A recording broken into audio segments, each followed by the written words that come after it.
सरस्वत्यै नमः। ॐ ऐं श्री सरस्वत्यै नमः। ॐ श्री सद्गुरु परमात्मने नमः।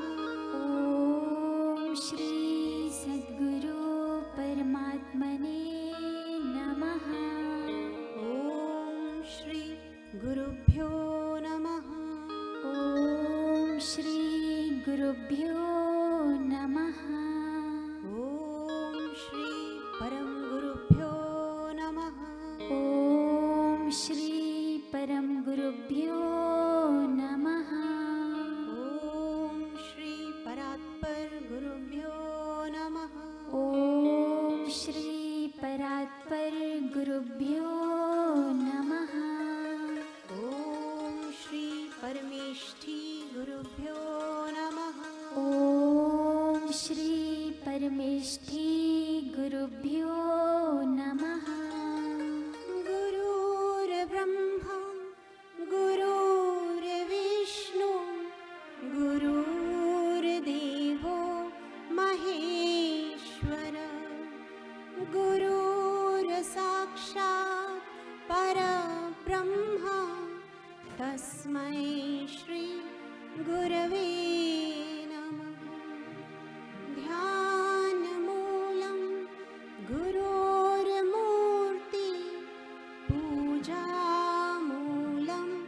गुरोपदं मन्त्रमूलं गुरोर्वाक्यं मोक्षमूलं गुरोकृपा। त्वमेव माता च पिता त्वमेव बन्धुश्च सखा त्वमेव विद्या द्रविणं त्वमेव सर्वं मम देव त्वमेव सर्वं मम देव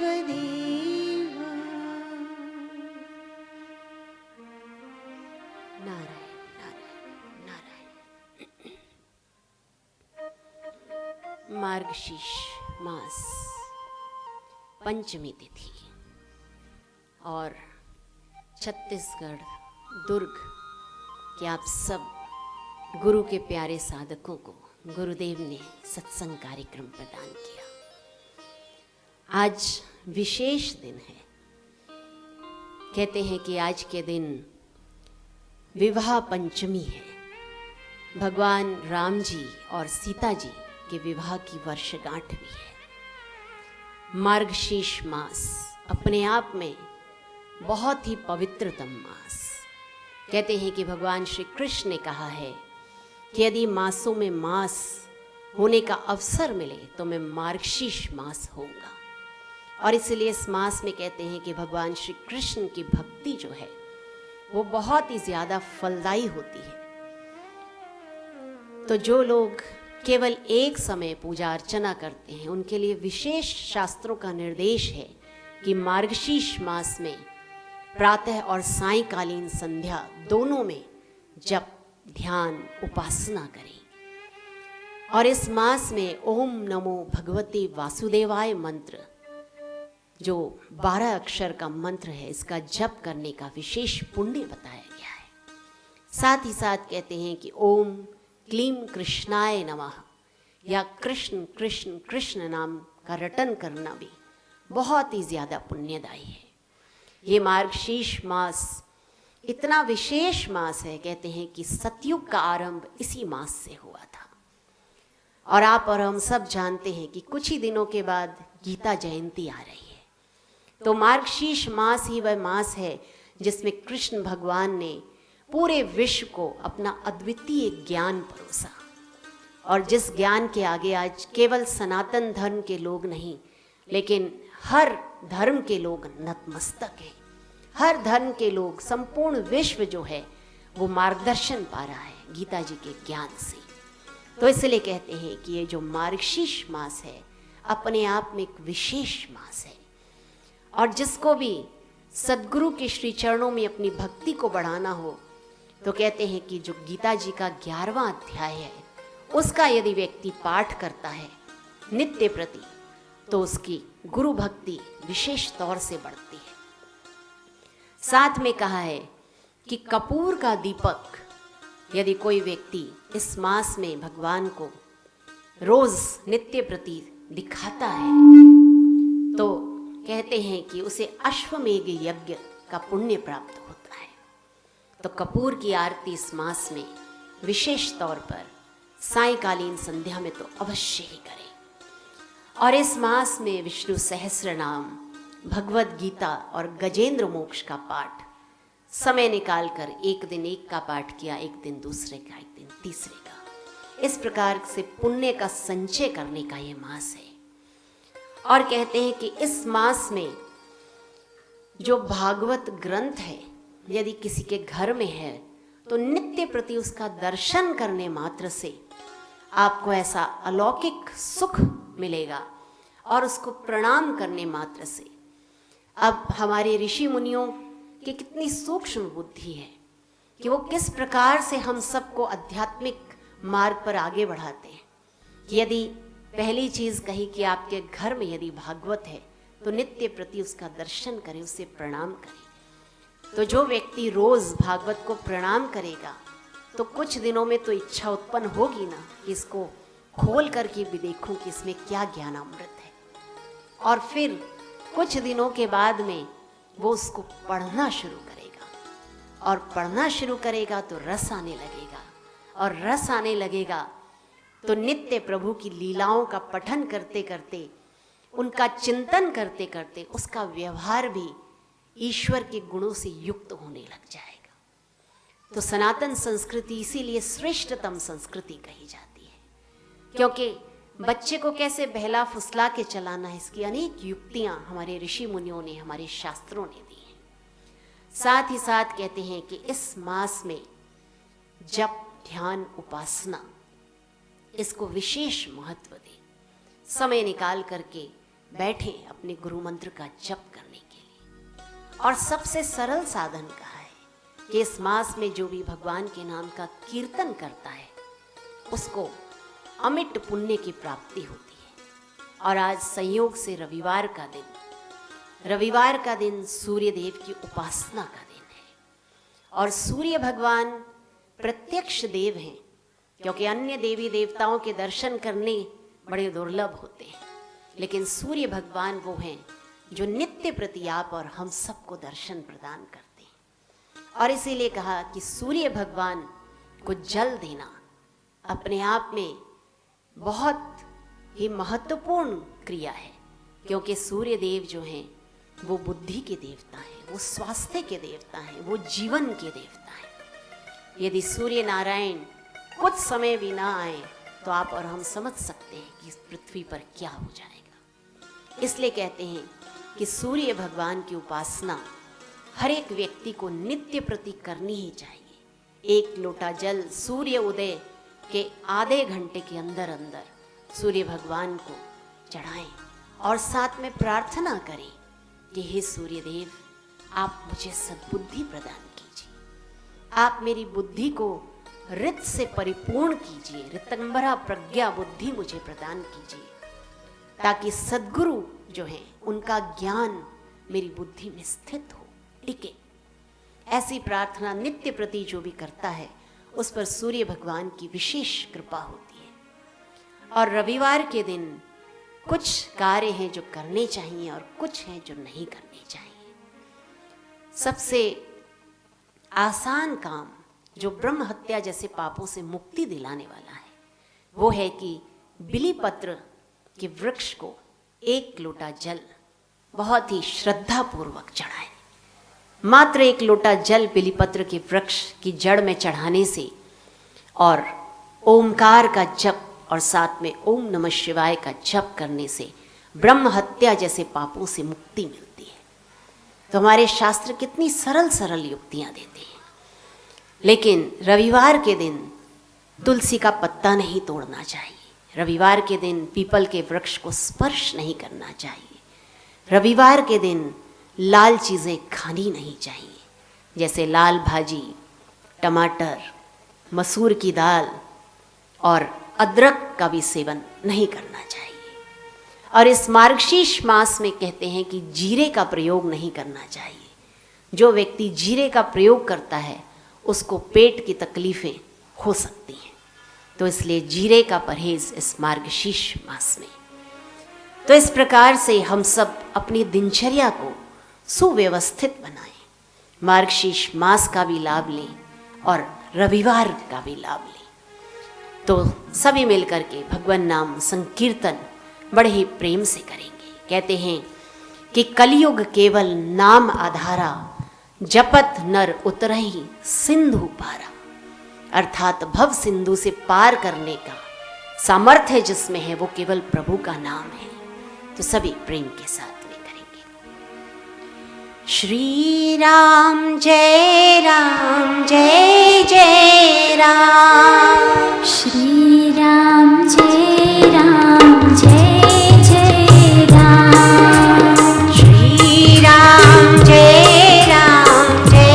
जय राम, श्री राम जय जय राम, श्री राम जय जय राम, ओ श्री राम जय जय राम, हरे राम राम राम राम,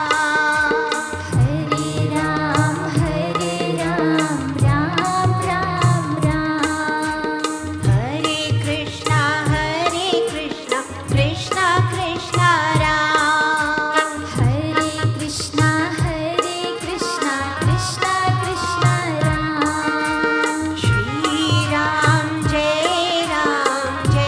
जय राम, श्री राम जय जय राम,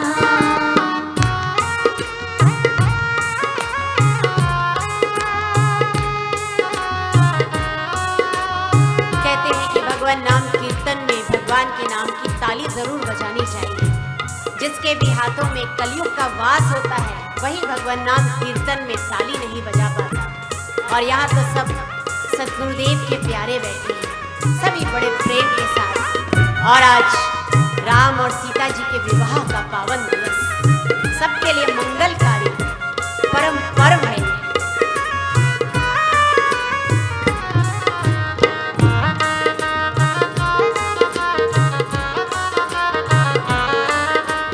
पतित पावन सीताराम, पतित पावन सीताराम, पतित पावन सीताराम, पतित पावन सीताराम, जय जय साईं आशाराम, जय जय साईं आशाराम, प्रेम से बोलो हरि का नाम, प्रेम से बोलो हरि का नाम, श्री राम जय जय राम, ओ श्री राम जय जय राम, हरे राम राम राम राम,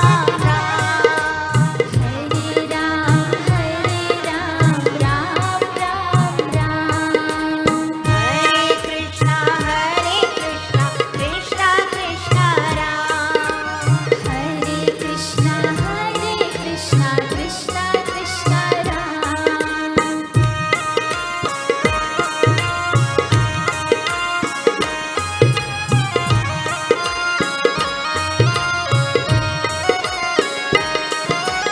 राम वो है जो रोम रोम में रम रहे हैं। तो आप और हम सबके रोम रोम में जिसका वास है उन्हीं प्यारे राम का अवतरण जब हुआ था इस धरा पर, तो आज ही के दिन उनका और सीता मैया का विवाह हुआ था। तो आज आप और हम भी गुरु चरणों में यही प्रार्थना करें कि जो हमारी बुद्धि है ना, उसका भी आज गुरु चरणों के साथ विवाह हो जाए, ताकि हम भी गुरुमय हो जाए, राममय हो जाए।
और सीता मैया प्रकृति स्वरूपा है। और ब्रह्म ज्ञानी संत वो होते हैं जो प्रकृति का शरीर लेकर के आते हैं, लेकिन उस पर ब्रह्म परमात्मा में स्थिति कर लेते हैं।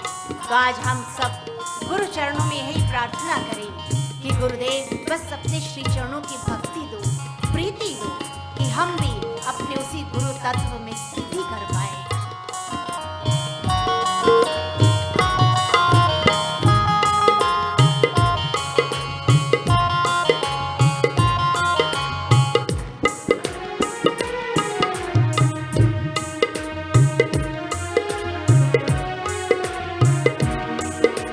पतित पावन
कोई विचार नहीं,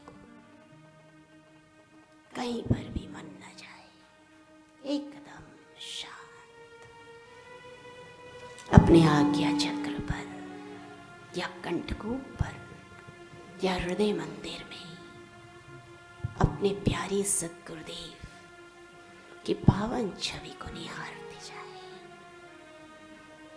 और बड़े प्रेम से उन्मय होते जाए। गहरी शांति, परमेश्वरीय शांति, उस प्यारे राम के अंदर डुबकी जो आपके और हमारे रोम रोम में बस रहा है, उसी राम का ध्यान। कहते हैं कि प्रभु के साथ एकाकार होने की घड़ियां बड़े ही सौभाग्य से प्राप्त होती हैं और इसीलिए जब जब समय मिले तब तब उस प्यारे परमात्मा का ध्यान करना चाहिए। और मार्गशीर्ष मास जब ध्यान उपासना का पावन मास, इसीलिए कहते हैं ध्यानात् नश्यन्ति पापानि। ध्यान करने से हमारे जो पूर्व के जन्मों के सिंचित पाप हैं वो भी नष्ट हो जाते हैं। ध्यानात् कर्मणि सिद्ध्यन्ति।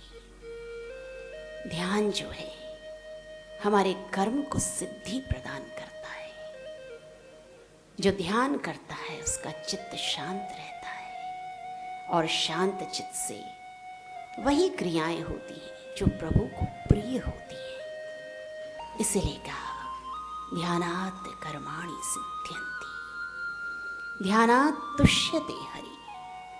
ध्यान जो है वो परमात्मा के श्री चरणों में हमारी भक्ति को बढ़ाने वाला है। इसलिए नित्य प्रति ध्यान करें। और साथ ही साथ ये भी कहा ध्यानात् मोक्षम च विन्दयति। ध्यान जो है वो मोक्ष प्रदान करने वाला है। तो जिसको भी अपने जीवन को सही दिशा देनी हो वो नित्य प्रति गुरु चरणों में बैठ करके उनका ध्यान करे, उनके श्री चरणों में अपनी प्रीति को बढ़ाता जाए, उनके श्री चरणों में अपनी भक्ति को बढ़ाता जाए। क्योंकि 84 के चक्कर से छूटने का यही एकमात्र सरल उपाय है कि गुरुदेव से दीक्षा में जो गुरु मंत्र मिला है उसका हम प्रेम से जप करें, गुरु चरणों का ध्यान करें, गुरु के सिद्धांतों को अपने जीवन में लाएं और रोज सुबह का जो ताला है उसे खोलने की जो चाबी है वो हमारा गुरु मंत्र हो, वो गुरु चरणों का ध्यान हो। और नित्य साय में भी जब विश्राम की ओर चले तभी भी सद्गुरुदेव का ध्यान करते हुए, उन्हीं का चिंतन मनन करते हुए हम अपने उस आत्म स्वरूप में विश्रांति पाएं। और इस प्रकार से जो अपने जीवन को आगे बढ़ाता है उसका जीवन उसे अवश्य ही मोक्ष प्रदान करने वाला होता है। इसलिए आज आप और हम गुरु चरणों में यही प्रार्थना करें कि गुरुदेव बस आप हमें उस गहरी शांति में प्रविष्ट कराइए, आप हमें उस ईश्वरीय ध्यान में गहरी डुबकी लगवाइए, आप हमें उस परमात्मीय आनंद में सराबोर कीजिए। क्योंकि ये सब करना हमारे बश की बात नहीं, ये केवल आपकी कृपा से ही संभव है। इसीलिए कहते हैं गुरु कृपा ही केवलम शिष्यस्य परम मंगलम। तो गुरु चरणों में शांत होते जाए, उस परमात्मीय आनंद को अनुभव करते जाएं, उस परमात्मीय मधुरता के रस को चखते जाएं और स्वयं अपने आप को भूलते जाएं, क्योंकि जब हम स्वयं को भूलते हैं तब वो परमात्मा रह जाता है, क्योंकि उसके सिवा और कुछ है ही नहीं। हमने स्वयं झूठी दीवारें खड़ी कर ली हैं, मैं और मेरे की, अपने झूठे अहंकार की। और गुरुदेव यही चाहते हैं कि हम इन सब दीवारों को धराशायी कर दें, क्योंकि फिर रह जाएगा वही प्यारा राम, वही प्यारा परमात्मा जो सबसे प्यारा है और सबसे न्यारा है, सबको सुख देने वाला है, सबके जीवन में आनंद बरसाने वाला है। इसलिए जब जब समय मिले अपने आज्ञा चक्र पर ओमकार का ध्यान करें, क्योंकि ओमकार यही ईश्वरीय ध्वनि है। ओमकार में ही सत्य चित्त और आनंद स्वरूप है। ओमकार आपका और हमारा सच्चा नाम है। जब जब समय मिले तब तब ओमकार का विभिन्न प्रकार का उच्चारण करके उसी ओमकार में विश्रांति पाए। जब जब समय मिले श्वास अंदर जाए, ओम, बाहर आए, गिनती। श्वास अंदर जाए, ओम, बाहर आए, गिनती। सभी बड़े प्रेम से 15 तक की गिनती करेंगे। अंदर श्वास जाए, ओम, बाहर आए, गिनती। कोई विचार नहीं, कोई चिंता नहीं, कोई कर्तव्य का बोध नहीं। अपने प्यारे सद्गुरु की गोद में निश्चिंत अपनी झूठी अहम की दीवारों को हटाते जाएं और गुरुमय होते जाएं, बापूमय होते जाएं। परम आनंद, परम सुख। अंदर श्वास जाए, भगवान नाम, बाहर आए, गिनती।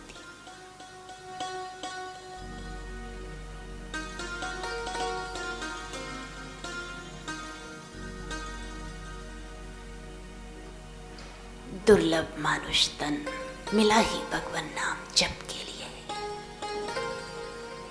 दुर्लभो मानुषो देहो देहि नाम क्षणभंगुर। क्षणभंगुर है ये देह, न जाने कब छूट जाए, कौन सी श्वास अंतिम श्वास हो जाए। इसलिए हर श्वास में भगवान नाम का जप, बाहर आए, गिनती।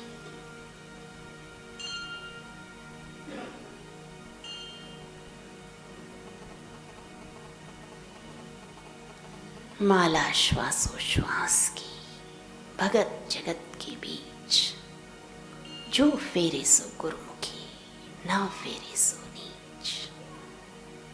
प्रेम से जपते जाए। अपने आप से मुलाकात की परम मंगलकारी घड़ियां हैं, जो केवल गुरु कृपा से प्राप्त होती हैं।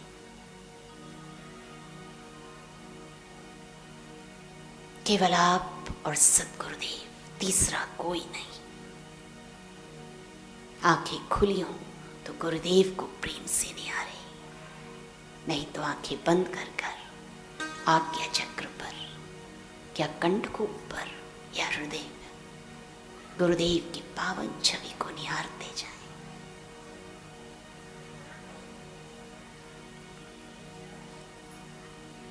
यही जीवन की सार्थक घड़ियां हैं।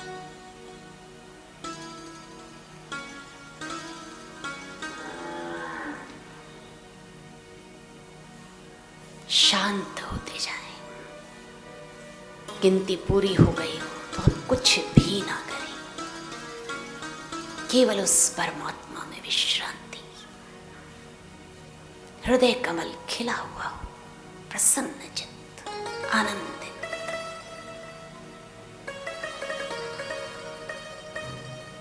अंतर्मुख। कहते हैं मन की शीतलता बड़े पुण्यों का फल होता है, और जिसको भी चंद्रमा की विशेष कृपा पानी हो, मार्गशीर्ष मास कहते हैं कि चंद्रमा की भी उपासना का मास है। लेकिन सद्गुरु के प्यारों का मन तो गुरु मंत्र का जप, गुरु के ध्यान से ही शीतलता को प्राप्त हो रहा है।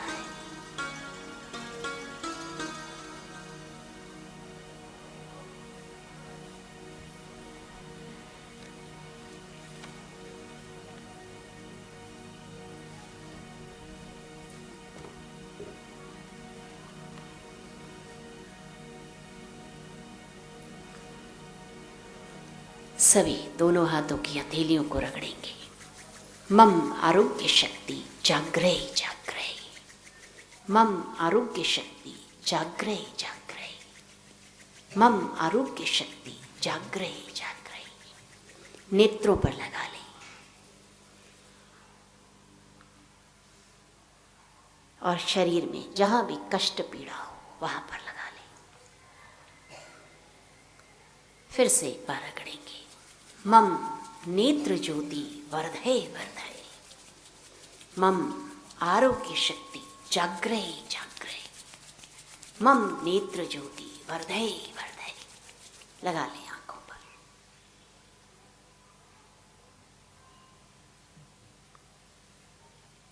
शरीर पर भी लगा लें, जहां भी लगाना।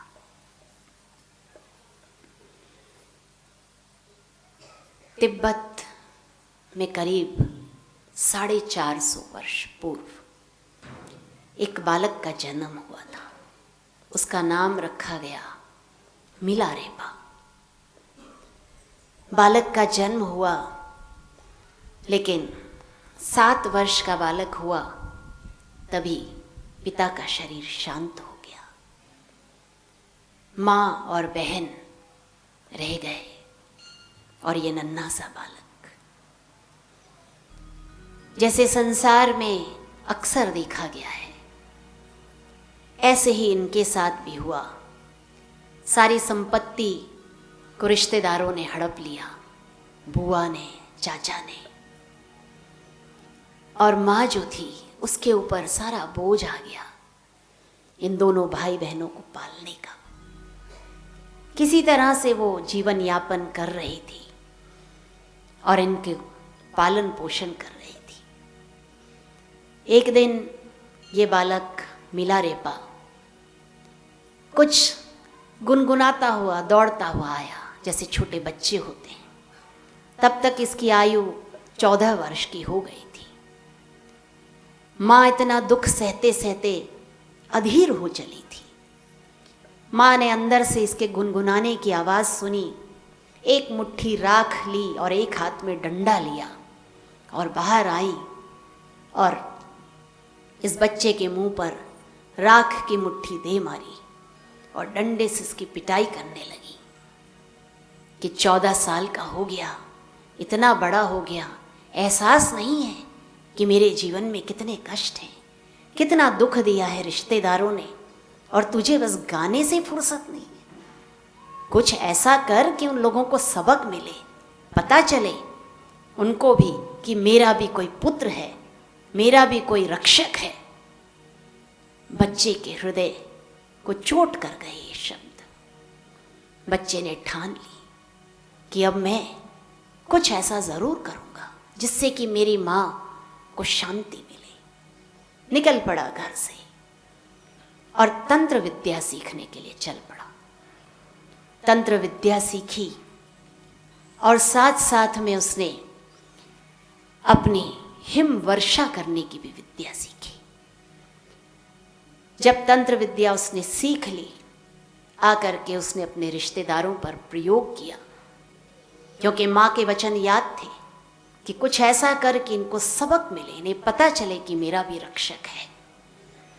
तो इस बालक ने तंत्र विद्या के द्वारा अपने चाचा और बुआ दोनों के परिवार के सब लोगों को मृत्यु के घाट उतार दिया, लेकिन चाचा और बुआ को जीवित रखा कि ये भी उस कष्ट को भोगें, इन्हें भी पता चले कि मेरी माँ ने कितना कष्ट सहा है।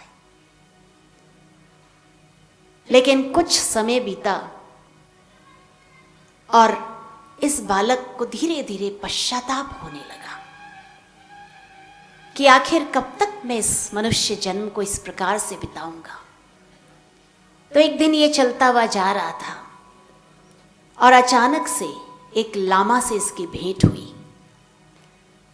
लामा से जब भेंट हुई तो इसने बताया कि मैंने तंत्र विद्या सीखी, इस प्रकार से मेरे घर में घटना घटी थी और मेरी माँ ने मुझे मेहणा मारा, तो मैंने भी अपने चाचा और बुआ के परिवारजनों को तंत्र विद्या से समाप्त कर दिया। लेकिन अब मुझे कष्ट होता है, ये ऐसा क्यों हुआ मेरे द्वारा। तब लामा ने कहा कि देखो, अगर तुम्हें सच में अपने मनुष्य जन्म का कल्याण करना है तो तुम्हें किसी ब्रह्मज्ञानी की शरण में जाना चाहिए, एक ब्रह्मज्ञानी सद्गुरु को अपनाना चाहिए। तब इसने पूछा कि ब्रह्मज्ञानी सद्गुरु कहाँ मिलेंगे मुझे। तब उसने कहा कि इस समय यहाँ पर एक ही ब्रह्मज्ञानी सद्गुरु हैं, वो है मारपा, और वो भारत के योगियों से ब्रह्मज्ञान की शिक्षा दीक्षा लेकर के आए हैं, उसका अभ्यास करके आए हैं। तो वही हैं जो तुम्हें इस पीड़ा से छुटकारा दिला सकते हैं। तो ये बालक खोजता खोजता चल पड़ा मारपा की खोज में। लोगों से पूछते पूछते उस गांव तक पहुंच गया। जब गांव में पहुंचा तो उसने देखा कि एक किसान खेती करने लगा हुआ है। इसने जाकर के उस किसान से पूछा कि मारपा कहाँ मिलेंगे। उस किसान ने कहा, हाँ बताऊंगा, पहले मेरे साथ खेती में हाथ तो बटा थोड़ा सा।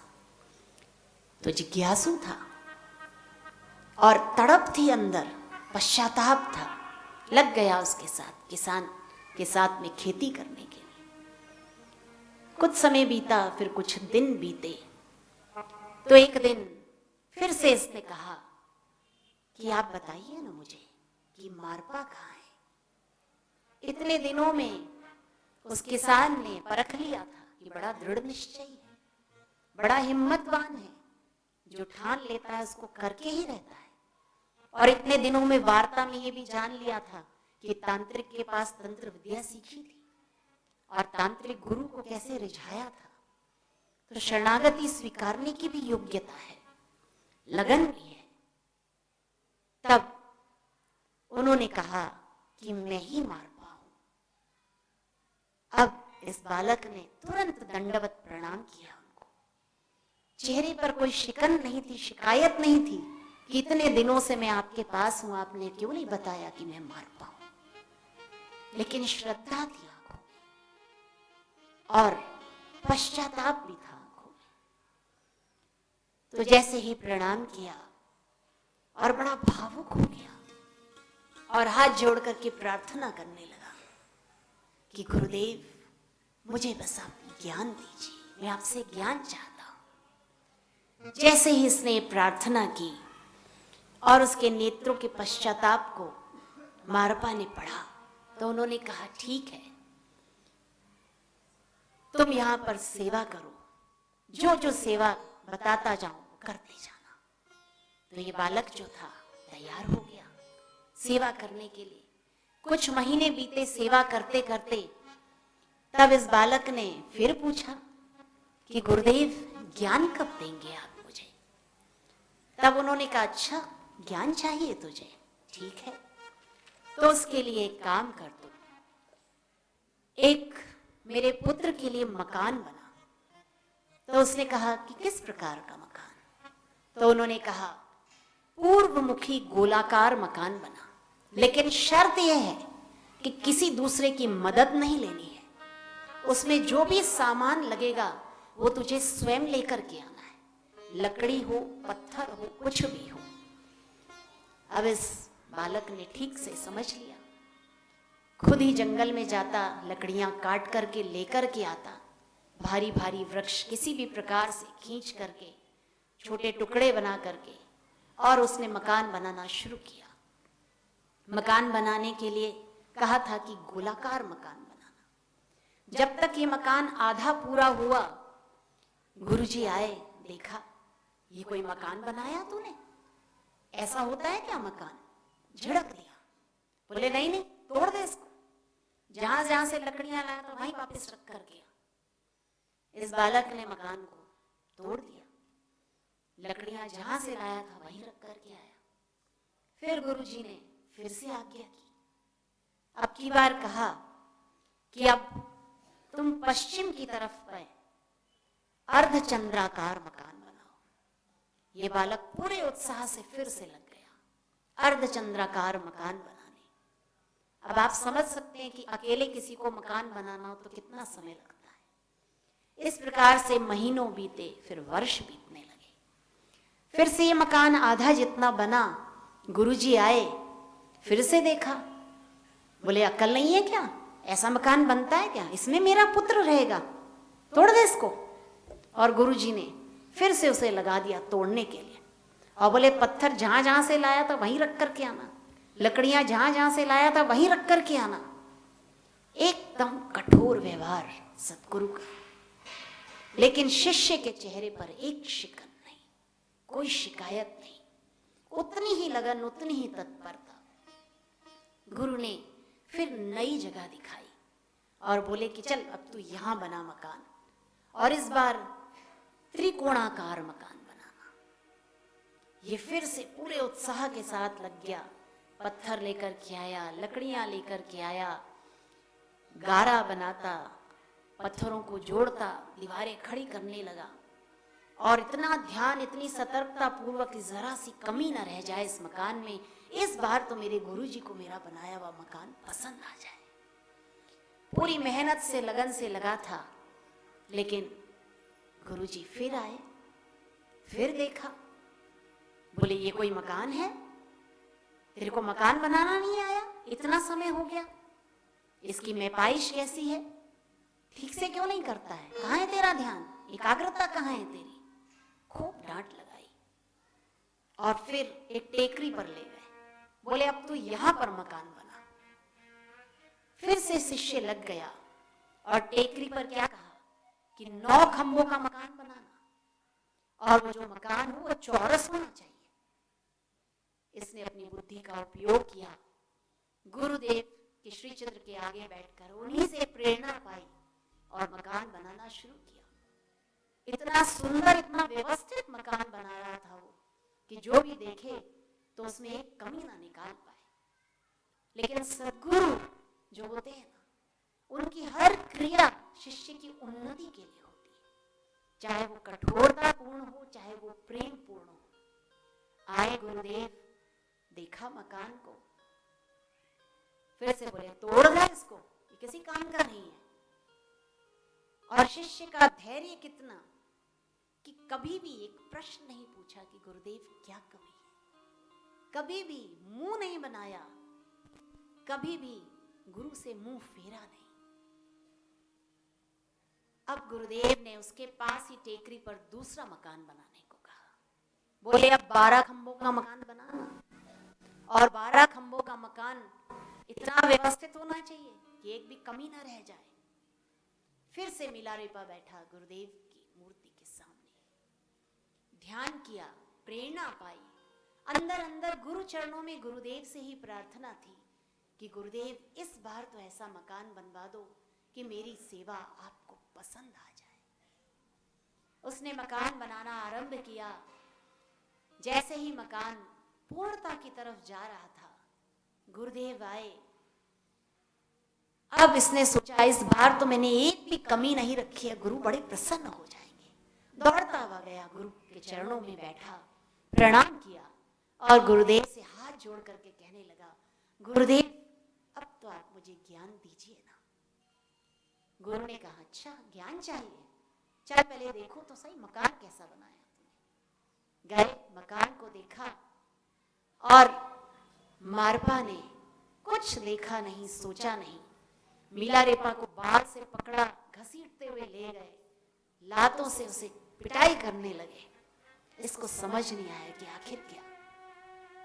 और वहां गुरु माता नित्य प्रति ये व्यवहार देख रही थी, कठोरतापूर्ण व्यवहार। गुरु माँ का भी हृदय द्रवित हो गया कि आखिर ऐसा तो क्या है कि इससे कभी प्रसन्न ही नहीं होते। जब देखो कठोर ही कठोर, और कठोरता भी दिन प्रतिदिन बढ़ती जा रही है, बढ़ती जा रही है। गुरु माँ का भी हृदय द्रवित हुआ। उन्होंने जाकर के बाद में मारपा जो गुरु थे उनसे कहा कि आप ऐसा व्यवहार क्यों करते हैं उस बच्चे के साथ। तो वो बोले, चुप, तुम अपना काम करो, मैं अपना काम कर रहा हूं। तो गुरु माँ भी शांत हो गई। 2-4 दिनों के बाद में अकारण ही मारपा ने मिलारेपा को बुलाया और खूब तेज पिटाई लगाई। इतनी तेज पिटाई कि अब इसका धैर्य का बांध टूट गया। खिड़की से ही कूद करके छलांग लगा के बाहर दौड़ता हुआ गया और एक वृक्ष के नीचे बैठ गया। और अब उसने सोच लिया कि ज्ञान व्यान अब मेरे भाग्य में नहीं है, अब मुझे यहां से चले जाना चाहिए, क्योंकि इससे ज्यादा पीड़ा सहन नहीं होती। 5-5 मकान बनाए, पीठ पर पत्थर ढोए, लकड़ियां लाया, सारा शरीर छिल गया, रग रग में दर्द हो रहा है, लेकिन गुरु है कि प्रसन्न होने का नाम नहीं। थोड़ी देर के बाद में जब मारपा इधर उधर गए तो गुरु माँ गई चुपके से, देखा एक पेड़ के नीचे बैठा है। बोले, बेटा एक काम कर। एक चिट्ठी लिख करके ले गई थी गुरु माँ और बोली, तू ये पत्र ले जा, पता बता दिया कि इधर से दूर जाना, एक और सन्यासी रहता है, तू उसके पास जाकर के साधना कर, वो तुझे ज्ञान दिला देगा। अब इसको ज्ञान की ललक तो थी और गुरु माँ कह रही थी। पत्र लिया और चल दिया वहां पर। वहां जब पहुंचा तो उसने इसको साधना करानी शुरू की। इसने भी साधना करनी शुरू की, लेकिन कुछ महीने बीते लेकिन कोई फल नहीं, साधना में कोई आनंद नहीं। तो जो ये दूसरे गुरु थे ये समझ गए कि कहीं ना कहीं कुछ तो गड़बड़ है। बैठे इसके साथ चर्चा करने, क्योंकि उनके मन में आया कि शायद इसमें ही कोई कमी है। जब चर्चा करी पहली बार तो बातचीत करते करते उसने पूछा, तो इसने बताया कि मैं गुरु मारपा के पास था, उन्होंने मुझसे ऐसे ऐसे सेवाएं कराई और जब भी मैं ज्ञान के लिए प्रार्थना करता तो वो मुझे मार पीट कर देते थे। अब ये जो था दूसरा गुरु, ये भी गुरु मारपा का ही शिष्य था। तो इसने उससे कहा कि देखो, तुम्हारी सबसे बड़ी गलती यही है, गुरु जीवन में एक ही होते हैं, सद्गुरु एक ही होते हैं, कभी बदले नहीं जाते हैं। इसलिए तुम्हें अगर पूर्णता प्राप्त होगी तो मारपा जी के द्वारा ही होगी। अब समय खराब मत करो, चलो मेरे साथ। उसने अपना सारा सामान लिया, सिर्फ एक लंगड़ी बकरी जो थी उसको वहां छोड़ दिया और सारा सामान लेकर के अब ये जो दूसरा शिष्य था मारपा का, ये और मिलारेपा दोनों चल दिए गुरु मारपा के पास। और ये अंदर अंदर इतना डर रहा कि अब जाऊंगा फिर पिटाई होगी मेरी। लेकिन दोनों पहुंचे वहां पर। वहां पहुंच करके प्रणाम किया तो गुरु होते हैं। उन्होंने दूसरे वाले शिष्य को तो जानते ही थे, पहचान गए। बोले, अच्छा प्रणाम कर रहा है, खाली हाथ प्रणाम करेगा क्या, कुछ तो अर्पण कर गुरु चरणों में। तो वो जितना सामान लेकर के आया था सारा उसने गुरु चरणों में अर्पित कर दिया। तब मारपा प्रसन्न होकर के मिलारेपा की तरफ देख करके बोलने लगे, जब देखो ज्ञान मांगता है, आज तक कुछ अर्पण किया तूने गुरु चरणों में? तो ये सोचने लगा कि मेरे पास क्या है, तो जो भी सामान था इसने भी ला करके रख दिया। तो मारपा बोले, ये तो सब गुरु माता के द्वारा दिया गया है, मेरा सामान मेरे को अर्पण करता है, ऐसे थोड़ी होता है। और फिर जो दूसरा शिष्य था उसकी तरफ देख करके बोले, तूने भी कौन सा पूरा अर्पण किया, एक लंगड़ी बकरी तो छोड़ के आया उधर। तो तुरंत ये शिष्य दौड़ पड़ा वापस, इतनी दूर पैदल चल के गया, उस लंगड़ी बकरी को लेकर के आया और मारपा के श्री चरणों में अर्पित किया। और जैसे ही अर्पित किया, फिर मिलारेपा की तरफ देखा मारपा ने और बोले, पता चला, इसको कहते हैं समर्पण, इसको कहते हैं गुरु का आदर करना। अब तो ये बिल्कुल पूर्णतया निराश हो गया कि मेरे पास तो कुछ है ही नहीं, मैं अर्पित करूं तो क्या करूं। उसने मारपा के श्री चरणों में प्रणाम किया और प्रणाम करते करते मन में विचार आया कि अब इस जीवन का करना ही क्या है। आज मैं प्रणाम करूं तो मेरी अंतिम श्वासें यहीं हो जाएं, यहीं इस जीवन का अंत हो जाए। और जैसे ही ऐसा विचार करके उसने प्रणाम किया, गुरु मारपा ने तुरंत उसे दोनों भुजाओं से उठाकर हृदय से लगा लिया कि अब ये पूर्ण शरणागत हुआ है, और यदि अब मैंने इसे नहीं संभाला तो सच में ये इतना दृढ़ निश्चयी है, दृढ़ संकल्पवान है कि अपने प्राणों को यहीं छोड़ देगा। और जैसे ही उसे हृदय से लगाया तो उसके भी नेत्र छलाछल हुआ है। कितने समय बाद पहली बार गुरु ने प्रेम बरसाया है। और फिर मारपा ने कहा कि बेटा, ये कठोर व्यवहार इसलिए आवश्यक था क्योंकि तेरे कर्म इतने क्रूर थे, तूने इतनों की हत्या करी थी, उन सब से तेरे को मुक्त कैसे करा था, इसलिए तुझे इतने मकान बनाने की सेवा ही दी। इसलिए सद्गुरु जब कुछ भी करते हैं, कोई भी आदेश करते हैं, उसके पीछे क्या गूढ़ रहस्य होता है वो तो सद्गुरु ही जानते हैं। क्योंकि कठोरता वो दिखाते हैं, लेकिन उनका हृदय जो होता है वो मक्खन से भी कोमल होता है, और वो केवल और केवल शिष्य का परम मंगल चाहते हैं। तो इसके बाद में मिलारेपा की साधना आरंभ हुई। अब तक सेवा चल रही थी और साधना में भी कठोर साधनाएं कराई गुरु ने, और इतने ये सब क्रियाओं में 12 वर्ष बीत चुके थे। अब मारपा ने उसको सिखाया कि एक टांग पर खड़े होकर के जलता हुआ दिया सिर पर रख और इतने इतने घंटे तक खड़े रहना ताकि तेरी एकाग्रता भंग ना हो। और जिस शिष्य में तड़प होती है वो गुरु के एक एक वचन को पकड़ लेता है, संजो लेता है। तो मिलारेपा जैसा गुरु बताते थे वैसा ही करना। ऐसा करते करते उसको वो अनुभूतियां हुई जो सद्गुरु मारपा को भी नहीं हुई थी। तब गुरुदेव इतने प्रसन्न हुए और बोले कि बेटा, तू तो मुझसे भी सवाया निकला है। और फिर उन्होंने आगे की और साधनाएं सिखाई उसको। तो इस प्रकार से मिलारेपा पूर्णता को प्राप्त हुआ। और इसीलिए कहते हैं कि जब जब शिष्य जो है सद्गुरु की शरणागत हो तो वो पूर्ण शरणागत हो, कहीं पर अपना थोड़ा सा भी अहम बचाने की कोशिश न करे। आप और हम कहते हैं कि हम शरणागत हैं गुरु के, लेकिन जरा सी कुछ अपने शरीर को तकलीफ होती है, जरा सा परिवार पर कष्ट आ जाता है, जरा से अपने मान सम्मान को ठेस लगती है, तो तुरंत कहीं ना कहीं से बच के निकलने का मार्ग खोजने लग जाते हैं। तो जो सच्चे ब्रह्मज्ञानी संत होते हैं वो कठोर परीक्षाएं लेते हैं शिष्यों की। तो आप और हमें भी उन परीक्षाओं के लिए तैयार रहना चाहिए, क्योंकि सद्गुरु जो होते हैं वो केवल शक्ति की मूर्ति होते हैं। उनके अंदर ही वो शक्ति है जो शिष्य को परिवर्तित कर सकती है। उनके अंदर ही वो शक्ति है जो शिष्य के कर्मों को भस्मीभूत कर सकती है और उसे कंचन बना सकती है। लेकिन शर्त क्या है कि शिष्य जो वो कहे बस उनकी हाँ में हाँ मिलाता जाए, तभी वो पूर्णता को प्राप्त कर सकता है। और आज आप और हम सब जानते हैं कि जितने भी बौद्ध पंथ हैं सबके सब मिलारेपा को मानते हैं, उनके सिद्धांतों को मानते हैं। तो आज वो इतने महान हुए तो कैसे हुए? कि उन्होंने सद्गुरु की हाँ में हाँ मिलाई।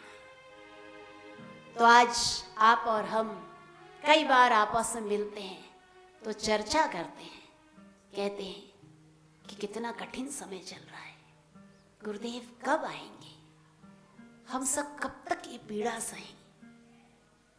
तो गुरुदेव अंदर हैं तो अपनी मर्जी से हैं। गुरुदेव की एक एक क्रिया शिष्यों की कसौटी करने के लिए। और गुरुदेव आज देख रहे हैं कि मैं जब जेल मंदिर में बैठा हूं तो कितने मेरे साधक हैं जो मेरी लगाई हुई बगियाओं को संभाल रहे हैं, संवार रहे हैं, मेरे आश्रमों को अच्छी प्रकार से सुरक्षित रख रहे हैं, सुंदर बनाए हुए। और आप सबके सब वही सौभाग्यशाली हैं, क्योंकि कई ऐसे साधक हैं जो इस समय में अपने अपने घरों में बैठ गए हैं चुप करके कि जब बापू आएंगे ना तब जाएंगे आश्रम। लेकिन आप और हम सब समझें कि अगर माता पिता को कोई जरूरी काम होता है, वो कहीं बाहर जाते हैं और जब वो वापस आते हैं तो अगर बच्चों ने घर को अच्छे से संभाल के रखा है, साफ सुथरा रखा है, व्यवस्थित रखा है, तो कितने प्रसन्न होते हैं। तो ऐसे ही गुरुदेव ने भी आप और हम सब की आध्यात्मिक उन्नति के लिए ये आश्रम रूपी प्याऊ लगाई है दादा गुरु की आज्ञा से। तो इन सब को संभाल के रखना, सुंदर बना के रखना आपका और हमारा कर्तव्य है। जब अनुकूलता होती है तब तो सबके सब चले आते हैं, लेकिन प्रतिकूल परिस्थितियों में भी जो गुरुद्वार पर आते हैं, गुरुदेव को मस्तक नवाते हैं, गुरु द्वारा जो नियम दिए गए हैं उनको अच्छी प्रकार से करते हैं, तो वो उन्नत होते हैं सदगुरु की छत्र छाया में रह करके। इसीलिए कहते हैं कि सदगुरु की शरणागति स्वीकारनी चाहिए और साथ में सदगुरु की शरणागति के साथ साथ भगवान नाम का जप करना चाहिए, क्योंकि जो सदगुरु ने हमको मंत्र दिया है, जो सदगुरु ने हमारे लिए द्वार बनाए हैं, इन सब को संभाल के रखना भी हमारा कर्तव्य है। और इसीलिए कहा है कि सारी दुनिया में ऐसा हितैषी कोई नहीं है, परम हितैषी है तो केवल सदगुरु है।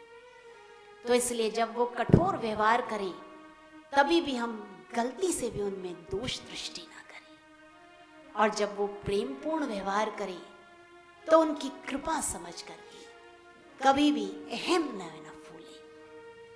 तो सब मिल करके प्रेम के साथ गुनगुनाएंगे।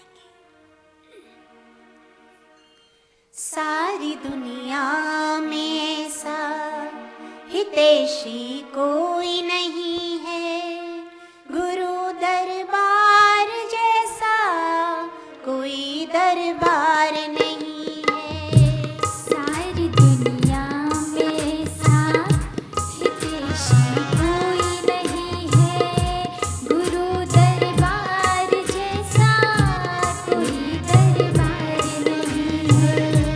सारी दुनिया में ऐसा हितैषी कोई नहीं है, गुरु दरबार जैसा कोई दरबार नहीं है। सारी दुनिया में ऐसा हितैषी कोई नहीं है, गुरु दरबार जैसा कोई दरबार नहीं है। जोगी जैसा परम हितैषी ना जग में है दूजा, जोगी जैसा परम हितैषी ना जग में है दूजा। सारी उम्र करूं मैं इनकी सेवा पूजा, सारी उम्र करूं मैं इनकी सेवा पूजा।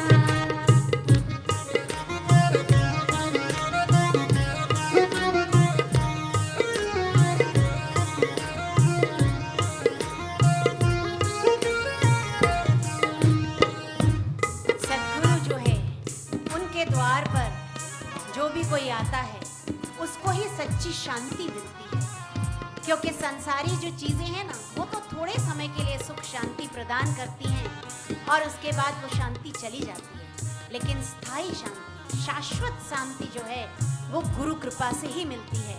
और जैसे जैसे सदगुरु का सत्संग हमारे जीवन में आता है तो हमारे जीवन को सही दिशा मिलती है। इसलिए कहते हैं कि गुरुद्वार पर जब जब अवसर मिले आते रहें, गुरु चरणों में जब जब अवसर मिले बैठें और गुरुदेव के वचनों का श्रवण करें।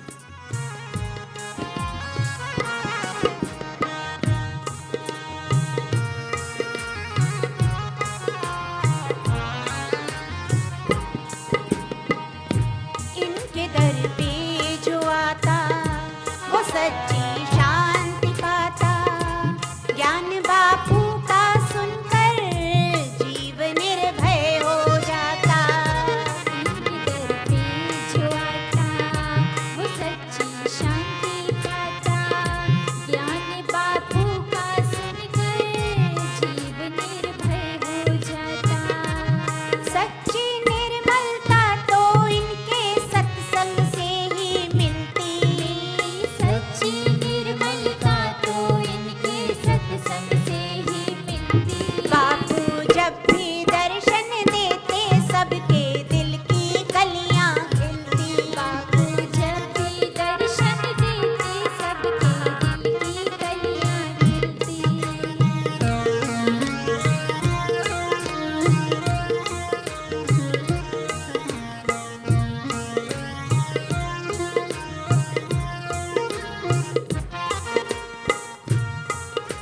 सदगुरु जो होते हैं वो हर शिष्य से प्रेम करते हैं, हर शिष्य को अथाह प्यार करते हैं, क्योंकि वो केवल एक ही चीज चाहते हैं कि मेरा शिष्य जब मेरी शरणागत हुआ है, एक बार जब मुझे अपना सच्चा माता पिता माना है, तो अब ये किसी और माँ के गर्भ में जाए, ये वो कभी नहीं चाहते। और उसके लिए जैसी आवश्यकता होती है वैसा व्यवहार करते हैं। और इसीलिए सद्गुरु जो हैं सब वेदों उपनिषदों का अध्ययन करके उसका सार निकाल करके, जैसे एक गाय अपने बछड़े को तैयार दूध पिलाती है, ऐसे ही आपको और हमें सत्संग रूपी अमृत पिलाते हैं।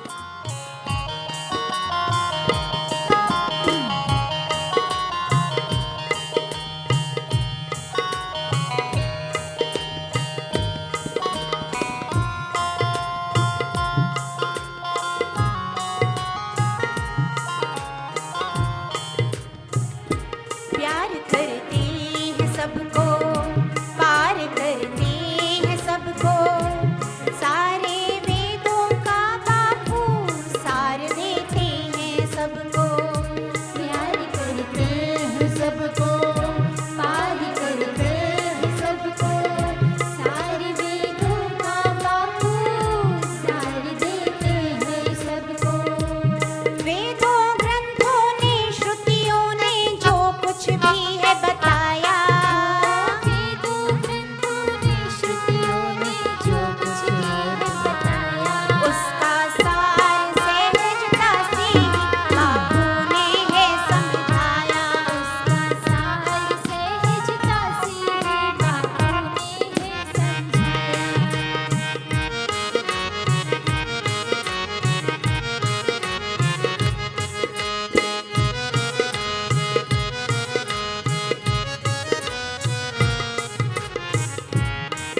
हमारे सद्गुरुदेव की ऐसी निराली शान है कि कोई भी परिस्थिति क्यों ना हो, वो केवल आनंद आनंद और आनंद ही बांटते हैं, और जो भी उनकी शरण में आता है उसे निर्भय बना देते हैं।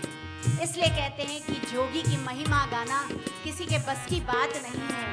इसलिए आप और हम केवल गुरु चरणों में नतमस्तक हो सकते हैं, प्रणाम कर सकते हैं, वंदन कर सकते हैं।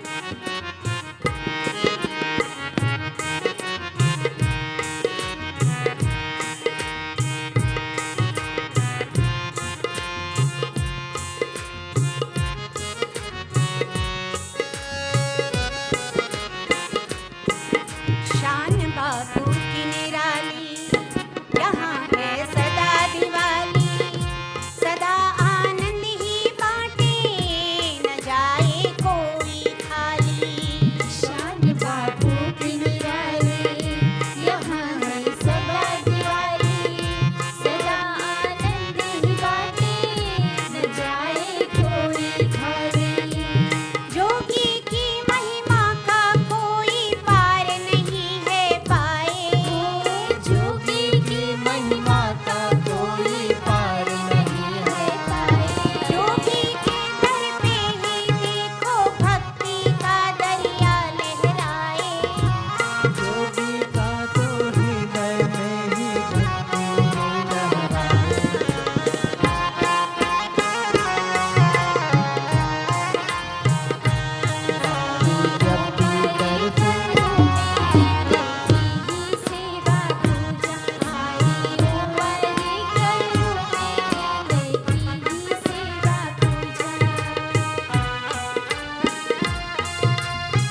तो गुरुदेव उसमें ऐसी हिम्मत भर देते हैं, ऐसी सकारात्मकता भर देते हैं। इसलिए कई बार बापू कहते हैं ना कि तुम मेरी हिम्मत, तुम मेरी ताकत, तुमसे डरती है हर आफत। तो ऐसे ब्रह्मज्ञानी सद्गुरु आपको और हमें मिले हैं। कैसा सौभाग्य है आपका और हमारा।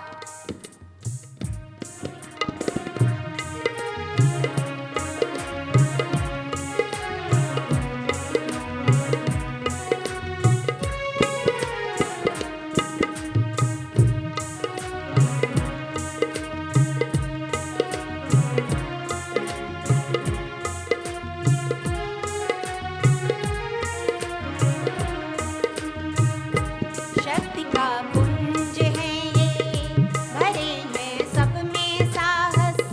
मेरी ये हिम्मत ताकत, इनसे डरती हर आफत। शक्ति के पुंज हैं ये, भरे हैं सब में साहस। मेरी ये हिम्मत ताकत, इनसे डरती हर आफत। संकट को संकट हो जाए, इनके निकट जो आए। संकट को संकट हो जाए, इनके निकट जो आए। भक्तों पे है महाकाल, सबको निर्भय बनाए। भक्तों पे है महाकाल, सबको निर्भय बनाए।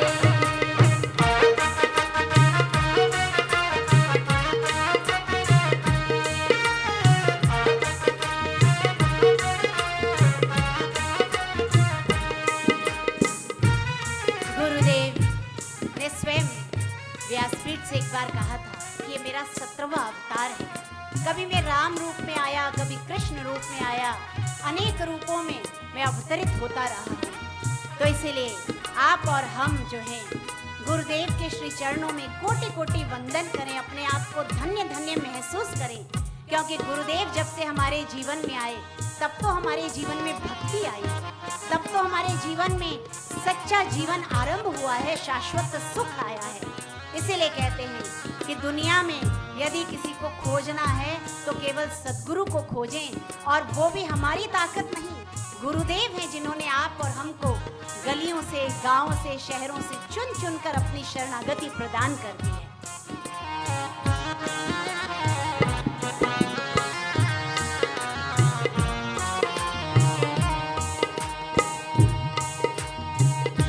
इन्हीं में राम के दर्शन, इन्हीं में शिव के दर्शन, यही है मेरे जीवन, करूं मैं इनको वंदन।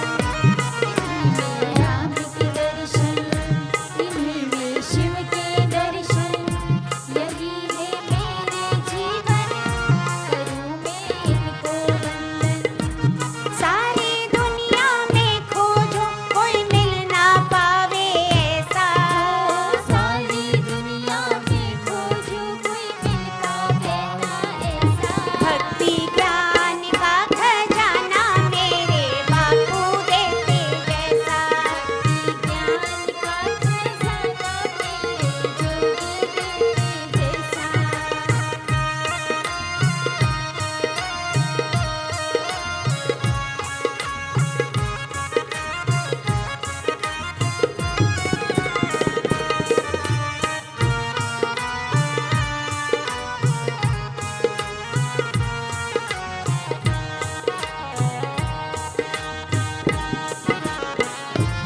गुरुदेव को जब हमने पाया, उनकी शरण में आए, उनके श्री चरणों में बैठ करके सत्संग श्रवण करना शुरू किया, तो उनके वचनों के साथ उनकी कृपा भी हमारे जीवन में उतरी।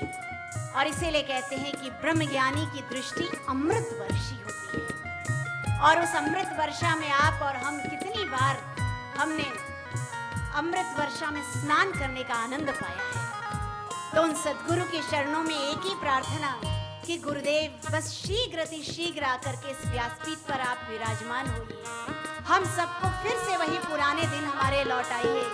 आपका इस व्यासपीठ पर आना, यहाँ विराजमान होना, आपके नेत्रों से अमृत की वर्षा करना, अपनी वाणी से सत्संग की वर्षा करना, और आपकी विभिन्न भाव भंगिमाएं जो हम सबको लुभाती, आपके श्री चरणों में हमारी भक्ति को बढ़ाती।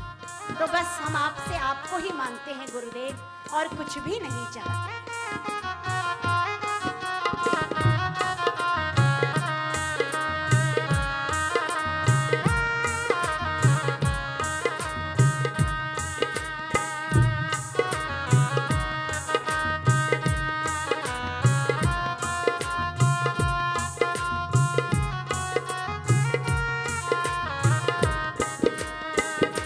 नजर जोगी की निराली इन्होंने जिस पर डाली, मांगे बिन समझो उसने सारी खुशियां हैं पाली। नजर जोगी की निराली इन्होंने जिस पर डाली, मांगे बिन समझो उसने सारी खुशियां हैं पाली। मेरी पूजा और भक्ति मेरा संसार यही है, मेरी पूजा और भक्ति मेरा संसार यही है। साथ कभी भी ना छोड़े वो जीवन आधार यही है। साथ कभी भी ना छोड़े वो जीवन आधार यही है।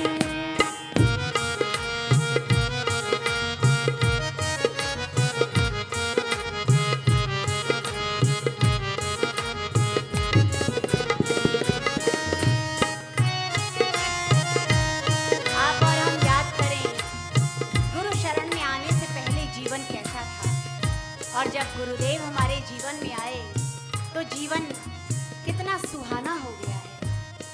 पहले न माला करते थे, न जप करते थे, न ध्यान करते थे।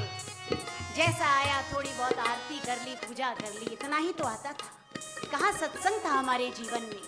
लेकिन जब गुरुदेव आए, उन्होंने मंत्र दीक्षा प्रदान करी, अहेतु की कृपा करके जप करना सिखाया, ध्यान करना सिखाया, सत्संग का श्रवण सिखाया, और तब से ही तो जीवन में सुख और आनंद का दरिया लहराने लगा है। इसलिए कहते हैं कि गुरु को अपने दिल की हर धड़कन में बसा करके रखें हम। गुरु की महिमा को गाते गाते हमारा ये जीवन जो है संपूर्ण हो जाए, लेकिन एक श्वास भी गुरु के बिना न बीते, यही आज गुरु चरणों में प्रार्थना करें।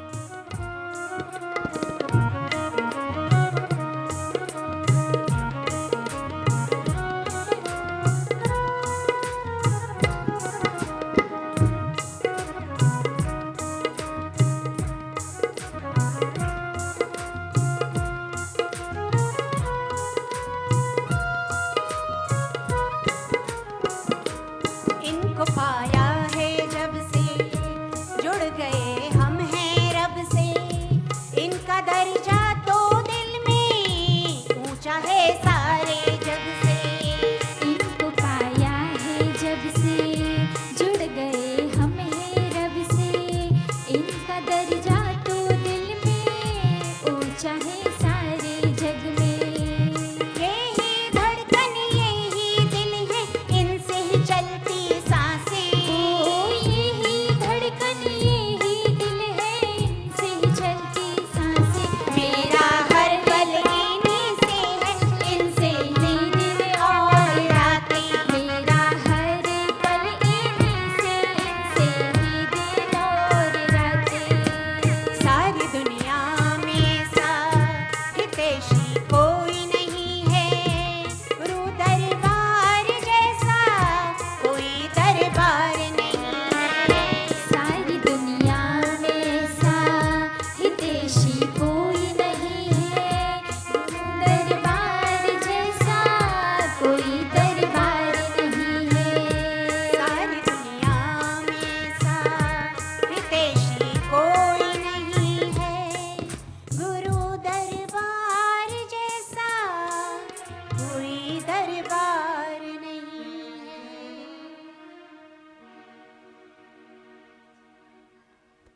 एक बार सीता जी, राम जी और लक्ष्मण जी जब वनवास में थे तो एक जगह बैठे थे।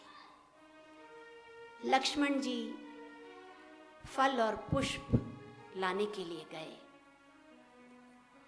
तो भगवान श्री राम जी की दृष्टि एक वृक्ष पर पड़ी।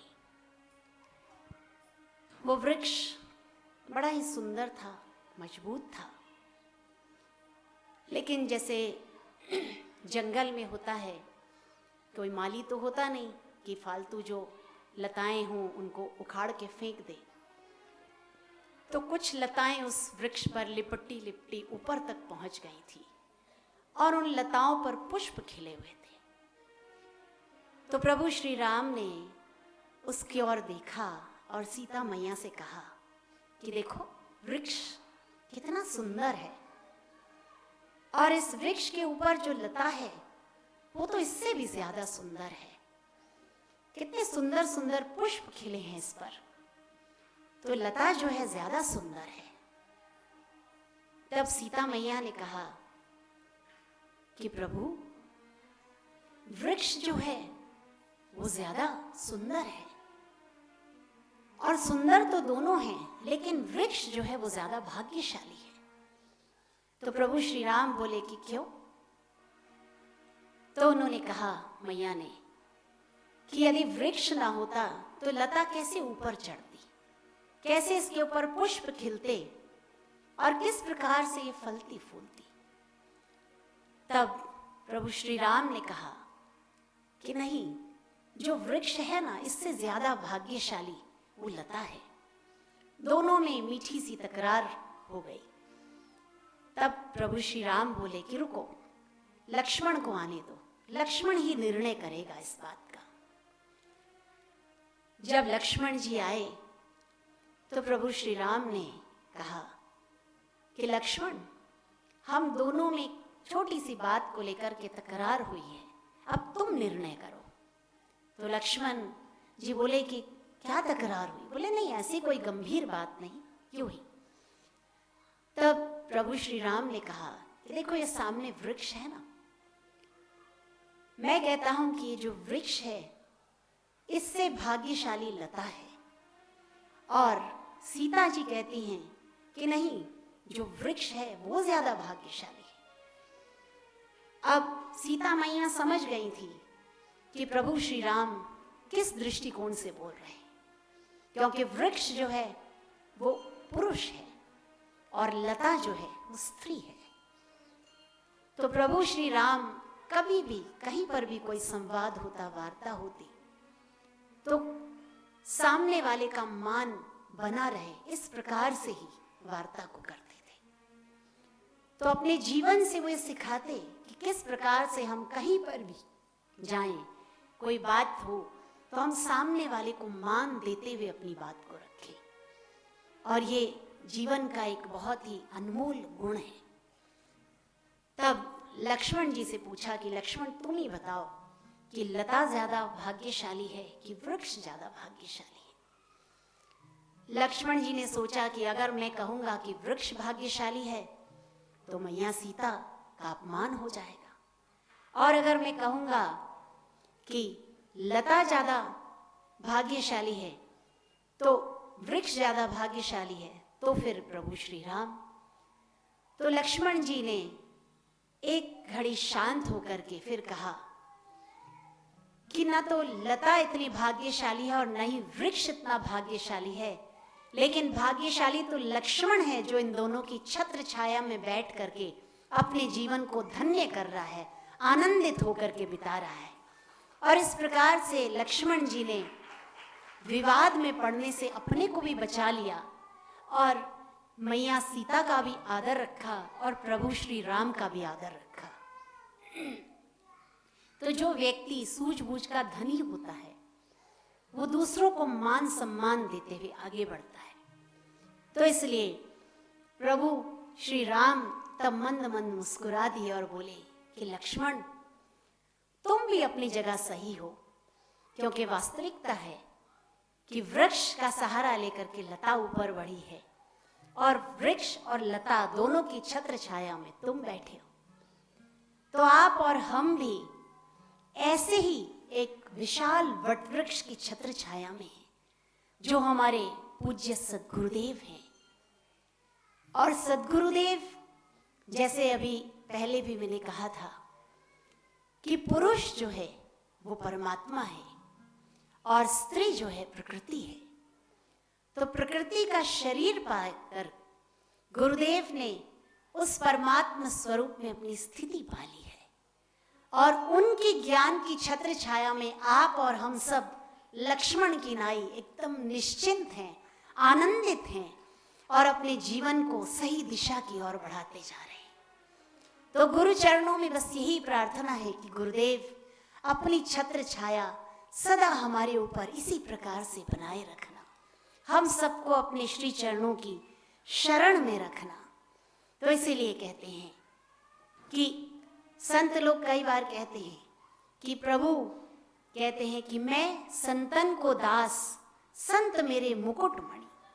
तो प्रभु भी ये बात स्वीकारते हैं कि संत जन जो हैं उनको मैं अपने शीश पर धारण करता हूँ, और मेरे मुकुट में भी जो अंदर मणि है बीच में, वो संत लोग हैं। तो इसलिए संतों का आदर, संतों का हमारे जीवन में कैसा अनमोल स्थान है, यह आप और हमें समझना होगा। तो इसलिए सबको, पूरे विश्व को इस बात को जानना होगा कि संत हैं तो सत्संग है, संत है तो संस्कृति है, संत है तो ही मानवता है इस धरा पर। तो सद्गुरुओं का आदर सम्मान पूर्ण रूप से होना चाहिए। एक बार नारद जी विष्णु भगवान के पास पहुंचे। जब विष्णु जी के पास पहुंचे तो नारद जी ने देखा कि विष्णु भगवान क्षीर सागर में जब समय होता है तो विश्रांति में होते हैं, और जब जब बाहर आते हैं तो सत्संग करते हैं। तो नारद जी ने विष्णु भगवान से पूछा कि प्रभु, आप हमेशा बस दो ही काम करते हैं, या तो आप अपनी आत्म विश्रांति में डूबे रहते हैं, और या नहीं तो आप सत्संग करते हैं। तब विष्णु भगवान ने कहा कि नारद, तुमने पहली चीज तो समझी है कि कीर्तन, भगवान नाम का जप, लेकिन सत्संग की महिमा तुम नहीं समझे हो। अगर तुम ये बात समझते तो ये प्रश्न नहीं करते। तब भगवान विष्णु ने सोचा कि मैं ऐसे ही समझा दूं, लेकिन फिर उनको आया कि नहीं, जब तक प्रायोगिक तौर पे मैं नारद जी को नहीं समझाऊंगा तो शायद वे इस बात को नहीं समझ पाएंगे। तब भगवान विष्णु ने नारद जी से कहा कि नारद, देखो, बंग देश में एक वटवृक्ष है, तुम उस वटवृक्ष के पास जाओ। उस वटवृक्ष के खरखोटर के अंदर में, जैसे वृक्ष में कई बार एक छेद जैसा होता है ना तने में, तो उसके अंदर तोते ने अंडे दे रखे हैं, और अब उस अंडे में से तोते के बच्चा जो है वो निकलना वाला है एक अंडे में से। तुम जल्दी से वहां पहुंच जाओ, और वहां पहुंच करके जैसे ही वो बच्चा निकले तो उससे प्रश्न पूछना कि सत्संग की महिमा क्या है। तो नारद जी बोले ठीक है। नारद जी पहुंच गए बंग देश में।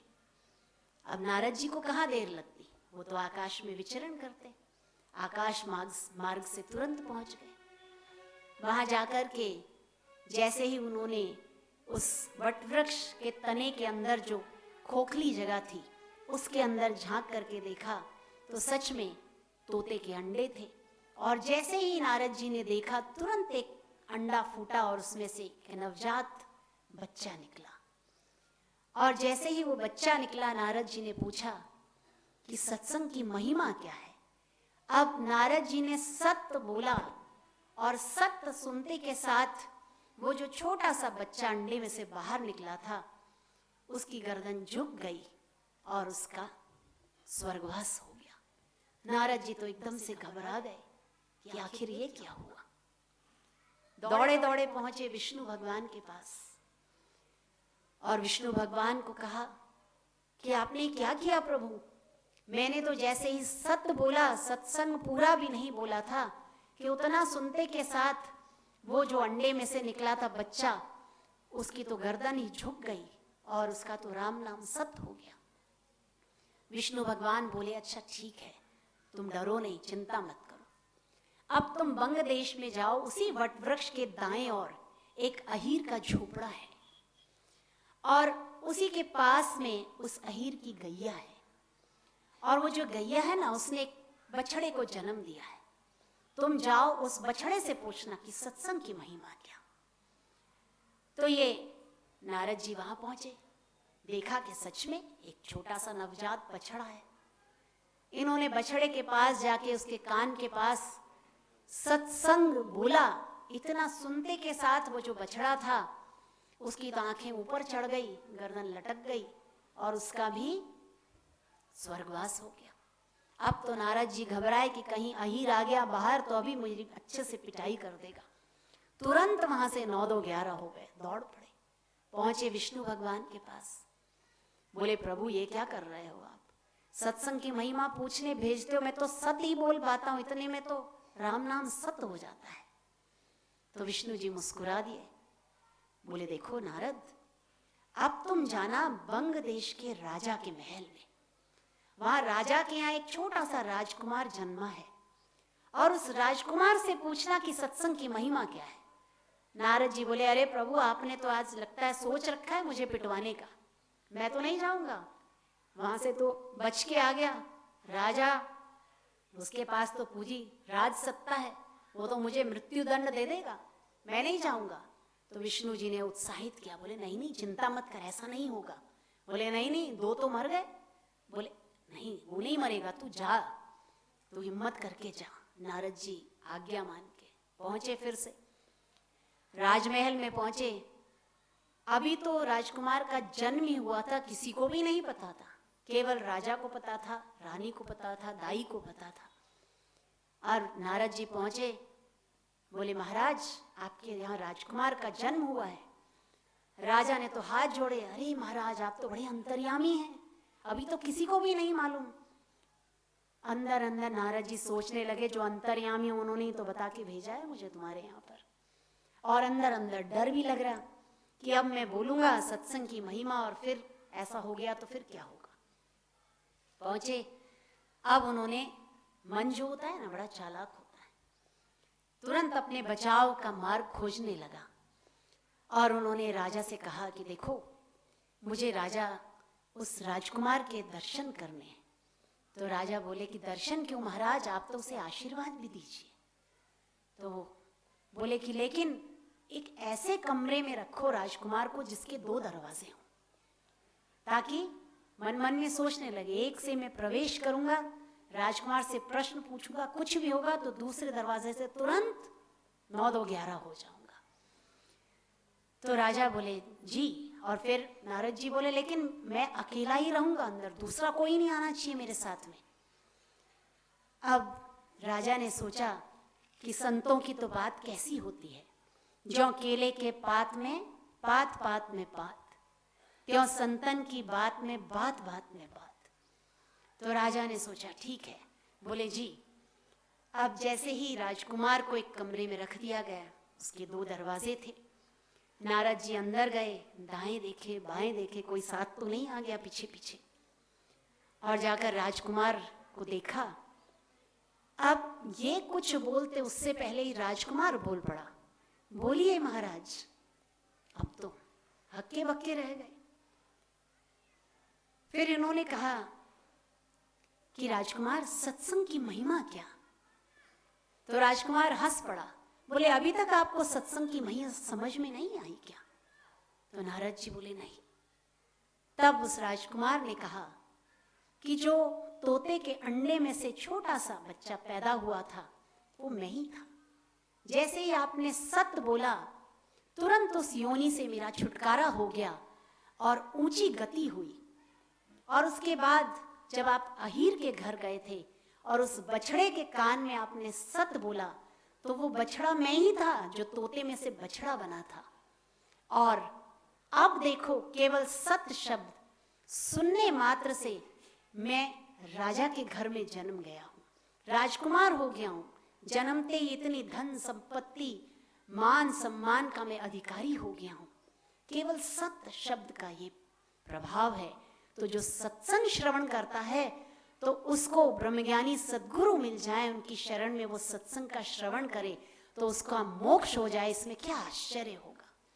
तब नारद जी को समझ में आया कि हाँ, ब्रह्मज्ञानी सद्गुरु का होना कितना अनिवार्य है जीवन में। इसलिए कहते हैं एक घड़ी आधी में पुनियाद, तुलसी संगत साध की हरे कोटि अपराध। तो प्रयास पूर्वक सत्संग में जाना चाहिए, सत्संग का श्रवण करना चाहिए और गुरुदेव जो भी कुछ बताएं उसे बड़े ध्यान से सुनना चाहिए और उसे जीवन में उतारने का प्रयास करना चाहिए। कई लोग सत्संग में आते हैं तो सत्संग में बैठते हैं, जब रस नहीं आता, क्योंकि सत्संग में तो गूढ़ बातें भी होती हैं जो पहली बार समझ में नहीं आती हैं, तो झोंके खाने लग जाते हैं। तो एक बार बुद्ध भगवान के यहाँ सत्संग चल रहा था, खूब सारे सत्संगी आए थे। सत्संग चलते चलते बुद्ध भगवान जैसे सब पर दृष्टि जा रही थी, तो उन्होंने देखा कि एक बार बार झोंके ले रहा है। तो उन्होंने कहा, वत्स सो रहे हो क्या? तो उसने कहा, नहीं महाराज। और सत्संग चलता रहा। थोड़ी देर फिर सत्संग हुआ, फिर से बुद्ध भगवान ने पूछा, वत्स सो रहे हो क्या? नहीं महाराज। फिर थोड़ी देर सत्संग चला। इस प्रकार से 5-6 बार बुद्ध भगवान ने पूछा और वो आधी नींद में ही जवाब देता, नहीं महाराज। फिर बुद्ध भगवान ने कुछ देर के बाद में पूछा, जीवित हो? बोले, नहीं महाराज। तब सब सत्संगी हंस पड़े और बुद्ध भगवान भी मुस्कुरा दिए और फिर बोले कि देखो, निद्रा अवस्था में कैसी सत्य बात बोली है इसने। क्योंकि जितने भी बैठे हैं, जितने भी इस संसार में आए हैं, सब के सब मोह निशा में सो रहे हैं। माया जो है वो उन सब पर हावी है, कोई भी जागृत नहीं है। तब बुद्ध भगवान बोले कि कितनी सत्य बात है ये। और इसी मोह निशा में सोए सोए हमारी आयुष्य जो है वो घटती जा रही है। आयुष्य रूपी जो खेती है वो नष्ट होती चली जा रही है। तो इसलिए आपको और हमको जगाने के लिए पूज्य सद्गुरुदेव ने सुंदर सुंदर आश्रम बनाए हैं, सत्संगों का आयोजन करते हैं, शिविरों का आयोजन करते हैं, विभिन्न भंडारों का आयोजन करते हैं। गुरुदेव बापू को तो कुछ भी नहीं चाहिए, लेकिन आपके और हमारे कल्याण के लिए इतना सारा कुछ गुरुदेव करते हैं। इसीलिए कहा है शास्त्रों में, दुर्लभो मानुषो देहो देहिनाम क्षण भंगुरा तत्रापि दुर्लभम मन्ने वैकुंठ प्रिय दर्शनम। तो इसलिए मनुष्य देह मिलना दुर्लभ, और ये देह मिल गई तो भी ये क्षणभंगुर है। और यही वो देह है जिससे हम परमात्मा की प्राप्ति कर सकते हैं। लेकिन वो परमात्मा की प्राप्ति कौन करा सकता है? वो एक ब्रह्मज्ञानी सद्गुरु ही करवा सकते हैं, क्योंकि जिसने उस परमात्मा को पाया है, जाना है, वही तो दूसरे को बता सकते हैं। तो इसलिए कैसे भी करके हम सबको सद्गुरु की शरण में रहना चाहिए। और इसीलिए कहते भी हैं ना कि बहुतेरा दिन बीत गए रे, अब तो जाग मुसाफिर जाग। तो सबको जागना है। और गुरुदेव पिछले लगभग 60 वर्षों से आप और हम सबको जगाते आ रहे हैं। तो हम सबको जागना होगा, नहीं तो बस यही पंक्तियां रह जाती हैं फिर कि सुबह का बचपन हंसते देखा, फिर दोपहर जवानी, सांझ बुढ़ापा ढलते देखा, रात को खत्म कहानी। तो हमारी जो ये आयुष्य रूपी खेती है, ये संपूर्णतया नष्ट हो जाए, उसके पहले पहले हमें जागना होगा। उसके पहले पहले हम सबको अपने उस आत्म स्वरूप की ओर मुड़ना होगा। जहां गुरुदेव ले जाना चाहते हैं वहां जाना होगा, नहीं तो सिर्फ कहने को रह जाएगा, अब पछताए क्या होत है जब चिड़िया चुग गई खेत। तो इसलिए सद्गुरु जो हैं वो हमें निस्वार्थ कर्म करना सिखाते हैं, वो हमें प्रभु नाम का जप करना सिखाते हैं, वो हमारे जीवन को सही दिशा देते हैं। एक बार एक भाई, उनका नाम हेमंत कुमार, गाजियाबाद के रहने वाले, आश्रम के समर्पित भाई, 2005 की घटना उन्होंने बताई कि 2005 में अहमदाबाद में शिविर चल रही थी, तो उनके मन में आया कि आज शाम को भोजन में खीर और रोटी बनाऊं मैं। जैसे ही उनके मन में ये बात आई तो कहते हैं कि कुछ ही देर के बाद में फोन की घंटी बजी। पहले तो लैंडलाइन के फोन होते थे ना, इंटरकॉम, तो फोन की घंटी बजी तो रसोड़े में एक भाई ने फोन उठाया। फिर उसके बाद में इन भाई से बात हुई गुरुदेव की, तो इन्होंने पूछा कि बापू आज शाम के भोजन में मैं खीर और रोटी बनाऊं या नहीं तो खीर और उकाला बनाऊं। तो बापूजी कुछ नहीं बोले, मौन रहे, बोले मैं शाम को बताता हूं। फिर उसके बाद में इनके मन में आया कि खीर या उकाला कुछ तो बनेगा ही, तो मैं खीर रोटी की तैयारी कर लेता हूं। तो उतनी देर में शाम को फिर से बापूजी का फोन आया। जब फोन आया तो इसने कहा कि बापू मैं खीर या उकाला बना लूं, तो बापूजी ने कुछ नहीं कहा और फोन काट दिया। अब तो इसे लगा कि शायद गुरुदेव नाराज हो गए हैं, अब क्या करूं मैं। शाम का सत्र जब शुरू होने वाला था, इंतजार कर रहा कि बापू बताएंगे बताएंगे, फोन आया ही नहीं। तो इसने क्या किया, गर्म पानी करने को रख दिया कि चाहे खीर बने चाहे उकाला बने, गर्म पानी तो चाहिए। गर्म पानी करने को रख दिया और उधर रोटियां बननी शुरू हो गई। जब गुरुदेव की गाड़ी आई व्यासपीठ की तरफ, ये दौड़ करके पीछे पीछे गया और फिर कान पकड़े बापूजी से कहा, बापूजी क्षमा करना कि मेरी उद्दंडता थी कि आपने कहा था शाम को बताऊंगा, फिर भी मैंने दोबारा आपसे पूछ लिया। तो गुरुदेव मुस्कुरा दिए और फिर इसको एक कमल का फूल दिया और बोले कि तेरा आज मन है ना कि सबको मैं खीर रोटी खिलाऊं, तो जा खीर रोटी बना ले। तो बड़ा प्रसन्न हो गया, कमल का फूल लेकर के आया रसोड़े में और फिर इसने जल्दी से खीर रोटी की तैयारी शुरू करी। अब इसके मन में आया कि इस फूल का क्या करूं जो गुरुदेव ने दिया है। तो कुछ भाइयों से पूछा तो किसी ने कहा, अरे तेरे को दिया है रख ले, किसी शास्त्र में रख ले। दूसरे ने कहा अपने पास ही रखना, गुरुजी ने दिया है। पर इसको इन उत्तरों से संतुष्टि नहीं हुई। ये शांत होकर के गुरुदेव के श्री चित्र के आगे बैठा और उसको मन में हुआ कि गुरुदेव ने ये दिया है और साथ में शाम के भोजन की आज्ञा दी है, तो ये सबको प्रसाद रूप में मिले तो कितना अच्छा होगा। तो उसने उस कमल की एक पंखुड़ी तोड़ करके अपनी जेब में रख ली अपने पास और बाकी के कमल को उसने खीर में मिला दिया पीस करके, और सबको उस दिन गुरुजी का प्रसाद मिला। और वैसा ही हुआ। अगले दिन गुरुदेव ने पूछा कि कल जो कमल का फूल दिया था उसका तूने क्या किया। तो इसने कहा कि गुरुदेव एक पंखुड़ी मैंने अपनी जेब में रख ली और बाकी जो कमल था उसको मैंने पीस के पूरी खीर में मिला दिया, तो जितने भी शिविरार्थी हैं ना सबको गुरुजी का प्रसाद मिल गया। तो बापूजी इतने प्रसन्न हुए, बोले शाबाश है तेरी बुद्धि को। कहते अगर तूने तेरे पास रखा होता ना तो तू मुझसे डांट खाता आज, लेकिन तेरे मन की उदारता, सबका कल्याण का विचार, और इसीलिए ये सत्प्रेरणा भी किसने दी थी, बापूजी ने। तो गुरुदेव हमेशा क्या सिखाते हैं कि हम व्यापक बने, संकीर्ण न बने। तब की बात अलग है कि बापू कोई प्रसाद दें और बापू बोले कि तू ही खाना, तब तो व्यक्ति को स्वयं ही खाना चाहिए। लेकिन गुरुदेव ने शाम के भोजन की आज्ञा दी थी और कुछ नहीं कहा, सिर्फ दिया था पुष्प। तो गुरुजी बड़े प्रसन्न हो गए उसके ऊपर। ऐसे ही एक बार कहते कि आंवलों का मौसम आया, अभी भी आंवलों का मौसम है।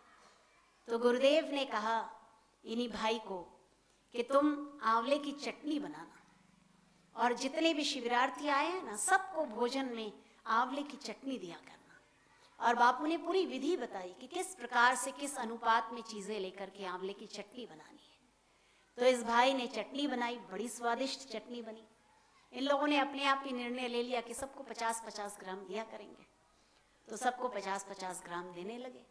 अब चटनी इतनी स्वादिष्ट थी कि सबको बड़ा आनंद आता था, कई लोग तो दोबारा भी लेके खा लेते थे। तो कुछ दिनों के बाद में बापूजी ने पूछा कह रहे हो आंवले की चटनी बनाई थी, तुम लोग खाते हो? बोले जी। कैसी लगती है? जी बहुत बढ़िया लगती है। तो बापू बोले अच्छा, कितनी कितनी देते हो सबको? बोले जी 50-50 ग्राम देते हैं। तो बापू जी बोले कल से ना 15 से 30 ग्राम दिया करना। तो उस भाई ने कहा जी।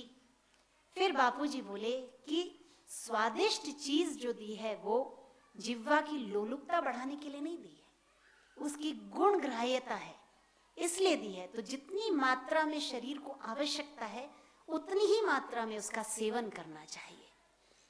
तब इस भाई को समझ में आया कि चटोरापन, इंद्रिय लोलुपता हमारे जीवन में नहीं होनी चाहिए और स्वास्थ्य लाभ के लिए जो चीजें गुरुदेव बताते हैं उनको उसी मात्रा में लेना चाहिए। तो गुरुदेव का जो व्यवहार है ना, वो व्यवहार प्रतिक्षण आप और हमें कुछ ना कुछ सिखाता है, हमारे जीवन को एक दिशा देता है। तो इसलिए हम सबको जैसा गुरुदेव जो बात एक बार हमें बता दें उसकी गांठ मार लेनी चाहिए और उसी के अनुसार फिर अपने जीवन को चलाना चाहिए। और गुरुदेव इतने दयालु हैं कि एक बार हरिद्वार में सुबह सुबह बापूजी जंगल में घूमने के लिए जा रहे थे और रास्ते में एक होटल था।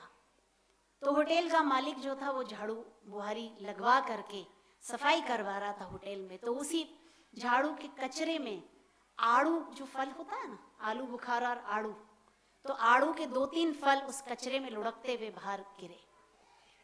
तो एक बेचारा गरीब व्यक्ति था, वो इतना भूखा था कि उसने कचरे में से उस आड़ू के फलों को उठाया, पोंछा और तुरंत खाने लग गया। गुरुदेव उस दृश्य को देख रहे थे। तो गुरुदेव ने तुरंत सेवक को कहा कि लाओ पैसे लेकर के आओ, घूमेंगे बाद में, माला बाद में करेंगे, पहले भोजन लेकर के आओ। ये व्यक्ति इतना भूखा है, शायद इसने कल परसों से भोजन नहीं किया है। तो गुरुदेव ने भोजन मंगवाया, अपने हाथों से उस गरीब व्यक्ति को भोजन दिया और जब उस व्यक्ति ने भोजन कर लिया, तृप्त हो गया वो, तो गुरुदेव कहते हैं इतना आनंद आया अंदर से, इतना आनंद आया। और इसीलिए गुरुदेव कहते हैं कि हमारे जीवन में पर दुख कातरता होनी चाहिए, दूसरे के दुख को समझने की क्षमता होनी चाहिए और किस प्रकार से हम उसको मदद रूप हो सकें उसको भी सोचने की बुद्धि होनी चाहिए। और इसीलिए आप और हम सब जानते हैं कि जब भी दीपावली आती है या कोई अन्य पर्व आता है तो गुरुदेव पूरे देश भर में भंडारों का आयोजन करवाते हैं। गरीब इलाकों में लोग जीवन की उपयोगी जो सामग्री है वो लेकर के जाते हैं, मिठाई के पैकेट लेकर के जाते हैं, दिया बाती हर एक के घर में जले उसके लिए तेल लेकर के जाते हैं।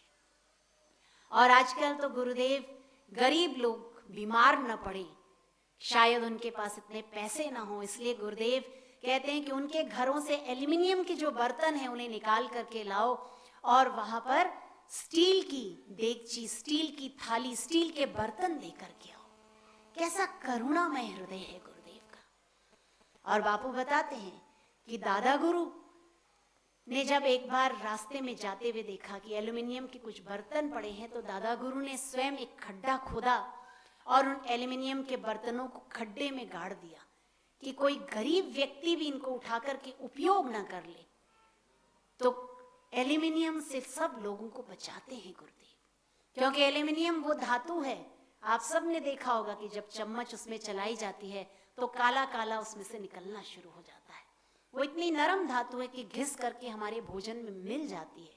और ये धातु हमारे देश में षड्यंत्र के तहत अंग्रेज लोग लेकर के आए थे, ताकि जो काला पानी की सजा काट रहे थे स्वतंत्रता सेनानी, उनको इन्हीं बर्तनों में भोजन पका के खिलाया जाता था कि धीरे धीरे ये विष उनके शरीरों में फैल जाए और फिर वो मृत्यु को प्राप्त हो जाए। इसलिए एल्युमिनियम के बर्तनों का उपयोग कभी भी नहीं करना चाहिए। इन बर्तनों में भोजन करने से, पका करके लेने से हमारे शरीर में टीबी, कैंसर, त्वचा रोग और हृदय के रोग, ये सब रोग पनपते हैं। इसलिए ध्यान रहे कि आप भी अपने आसपास में किसी गरीब इंसान के घर एल्युमिनियम के बर्तनों का प्रयोग होते देखें तो थोड़े से पैसे बचा करके उसके घर में स्टील का बर्तन लेकर के जाएं या लोहे की कढ़ाई देकर के आएं और एल्युमिनियम का बर्तन उससे लेकर के आएं। क्योंकि वो इतने गरीब होते हैं, उन्हें लगता है कि ये बर्तन भी कल हमारे काम आ जाएगा, तो वो देना पसंद नहीं करते।